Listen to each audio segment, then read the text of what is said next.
We're now joined by our men's national team reporter, Matthew Scianitti. Matthew, great to see you. So after a long wait for Canadian soccer fans wondering where Jonathan David would play his club ball, he chooses the Italian giants Juventus. What led to that choice for David?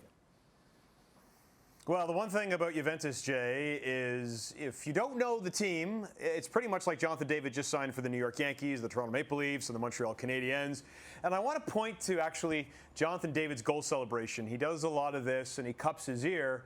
That's because it's his way of going back to those who might talk about him and his abilities and saying, well, this is my answer, what I do on the field. The guy loves the pressure. At 25 years old, to see his journey go really from 7 years ago being in Ottawa Parks, playing in their development system, through playing in Belgium and scoring nearly a goal every other game for Ghent, becoming one of Lille's greatest ever players, winning the league title 4 years ago, to now stepping up to what is undeniably the biggest club in Italy. Sure, AC Milan and Inter Milan are massive, but the one thing about Juventus, much like Real Madrid and Liverpool and Barcelona and Manchester United, their fans and their haters care about those teams and what happens to them almost in equal measure.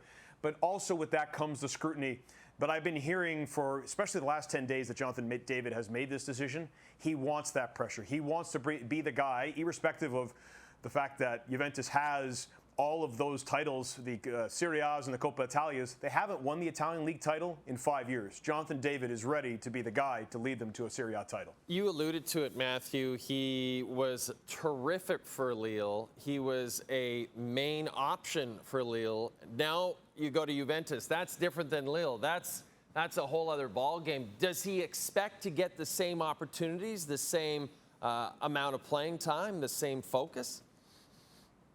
Well, he's getting the amount of money that you would expect a starting striker to get, and that was really key. I mean, I know we're going to touch upon this, all the clubs that were interested in him, but one in particular I'm going to pay attention to, which is Inter Milan. They have long been interested in Jonathan David, but it really came down to three things. The size of the club, and both, I mean, Juventus, as I just explained, is bigger than Inter Milan just in terms of the absolute intensity of attention on it.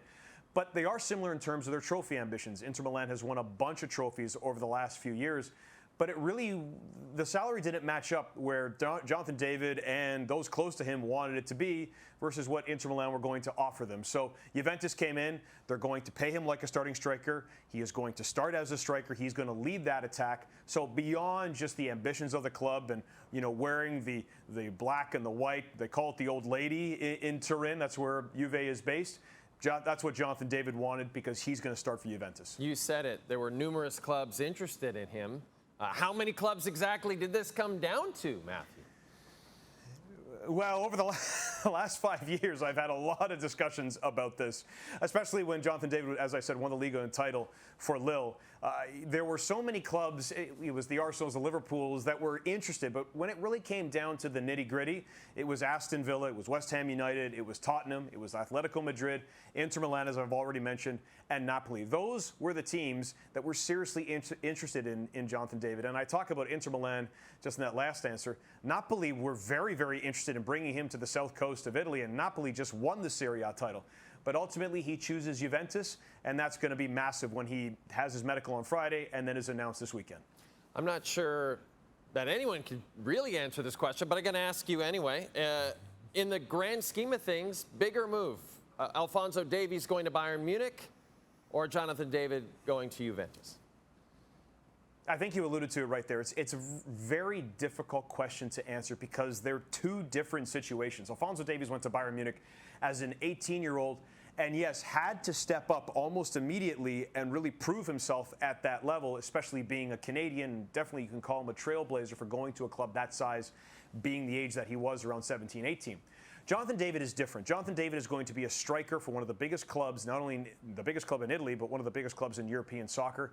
But this is a progressive step up for him. As I said, he was playing for the Ottawa Internationals back in 2017, 2018, moves to Belgium, then goes to Lille, and every step up he acclimatizes, and then he just progresses and plays better and better and better. And we can see how that's been augmented by the way that he plays for the Canadian men's national team. So two different situations, but I will say this.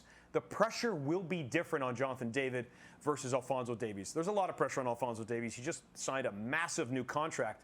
But Jonathan David is playing for a club that hasn't won the Serie A title in 5 years. And that, for a club like Juventus, is not something that they accept lightly.